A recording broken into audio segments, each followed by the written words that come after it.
Start. নমস্কার, আমি শ্রীমদ ভাগবতের দু চারটে কথা বলবো, তার বেশি বলবো না। ভক্ত প্রহ্লাদের অল্প একটুখানি কথাটা বলি, সময় বেশি নেই, অন্য একটা কাজে যেতে হবে, না যেতে পারলে লস হয়ে যাবে, তাই কথাটা বলছি। ভক্ত প্রহ্লাদ তার মায়ের গর্ভে ছিল। যখন দেবতারা ভক্ত প্রহ্লাদের মায়ের চুলের মুঠি ধরে নিয়ে চলে গেল, তখন নারদ তার আশ্রমে নিয়ে গেছিল। আশ্রমে নিয়ে যাওয়ার পর তাকে ভক্ত প্রহ্লাদের মাকে কৃষ্ণ নাম, কৃষ্ণ কথা শুনিয়েছিল। আমি এর পরবর্তী খানিকটা বাদ দিয়ে আবার বলছি, আপনারা শোনেন, খানিকটা বাদ দেব কিন্তু।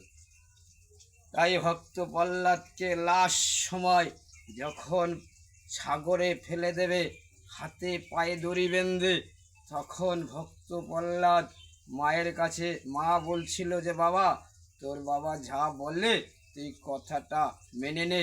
আর বাবা, মা, তুমি কি ভুলে গেছো যে নারদের আশ্রমে আশ্রমে তোমাকে যে কৃষ্ণ কথা শুনিয়েছিল, তুমি সেই কথা ভুলে গেছো?